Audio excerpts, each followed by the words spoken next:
Well, that patch panel came out good, actually. You know what I got to do is I got to DA this down because I just kind of smeared the what do you call it, the adhesive on it with my finger.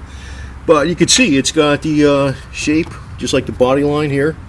It's got the right curve, right lip, and then I put this, you know, freaking flaring over it. So next thing, got to do this side.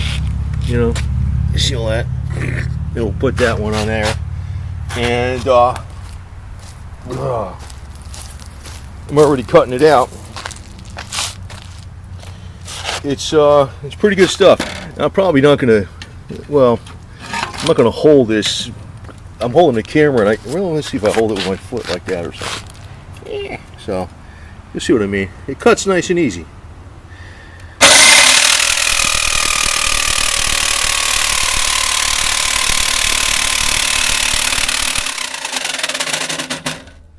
Well, I have to use two hands, so, but anyway, you can see it cuts nice and easy. So you keep a little lube on there, and you hold this, keep that from vibrating. Cuts like butter, cuts like butter. Put a little pressure on the saw, keep it like that, down a little bit in the front. And I got the wood clamped on here to keep this from vibrating. Does a good job in the lube, so. You know, you don't need nothing fancy. I can't wait to freaking do this El Camino, man. Because now I got some 16 gauge steel over there. I'll probably have to cut out this piece. I'll make this shit, actually. I don't even buy this piece because I got a whole piece over there. And I got it right here. The older cars, it's right here, 16 gauge, big old three foot piece. I'm going to use a piece on this on the Jeep though, on the top of the half doors, but this will work fine for this El Camino. I can't wait, but I might get the welding gas. I don't know if I want to glue stuff because if I'm hammering and stuff and straightening it out and it's glued in, I'll break the bond, right? So, you know, pretty good sized piece like that, I'll probably I'm gonna weld it in. I can't wait to start doing this. I don't even care if the paint's screwed up, as long as that freaking rust is gone, man. That's what I care about, right? El Camino, yeah.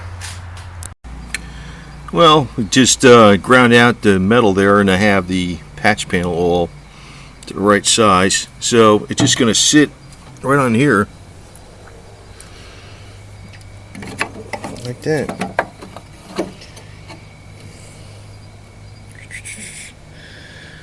See? So then I have a couple things I hold it in place with, keep pressure on it right here, so it sits on there just like that. But the beauty of this is when you're not welding it on, you see this is all coated with truck bed lining and primer. Now this metal will be covered up with the adhesive, the panel adhesive, and behind here is all covered with truck bed lining and chassis saver. So if you're not going to weld on it, it's not going to, you know, compromise that coating.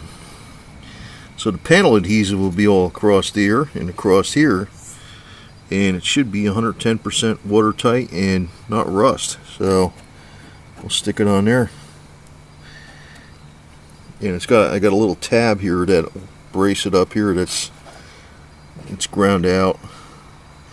Shiny metal over here. So it should stick on there good, because that's the panel adhesive used for you know, what they put the cars together with today. Most of the cars, rocker panels and quarter panels and all other stuff, it's not just epoxy, it's panel adhesive. It's not bad stuff. Yeah, and this is the panel adhesive I use. It's 08115 two-part panel adhesive. And actually, you're supposed to use a special gun. What I do is I take those two, whatever the hell you call those, two rods that go on the bottom there, and I just press it against the side of the truck bed on the El Camino, which I'm using here, and it's squirted out on the cardboard nice and even. Mix it up like with a spatula, and use it that way instead of buying a stupid gun. So it's cheap, and you don't need much. Well, I just got something to brace up the patch panel, hold it in there nice and tight. This is actually a spring-loaded rocking chair if you look at it. So it's putting tension on there, just like several pounds, like somebody's holding it there. And that should hold it on there nice and tight. So that's the end of the only patch panel I have to do. So just got to put this on. This I have to do some fiberglass work and drill these out, but this won't take long. I'm going to actually just truck bed line from here in, put the other thing on. Pretty much home free. Then I'll be putting a differential breathers in there and a locker, and maybe a locker up front, because I'm not sure about that. If you have a locker up front, you have to really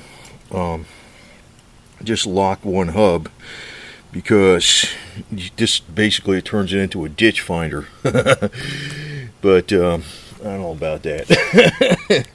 Anyway, that should be a good repair. That should be a good solid repair.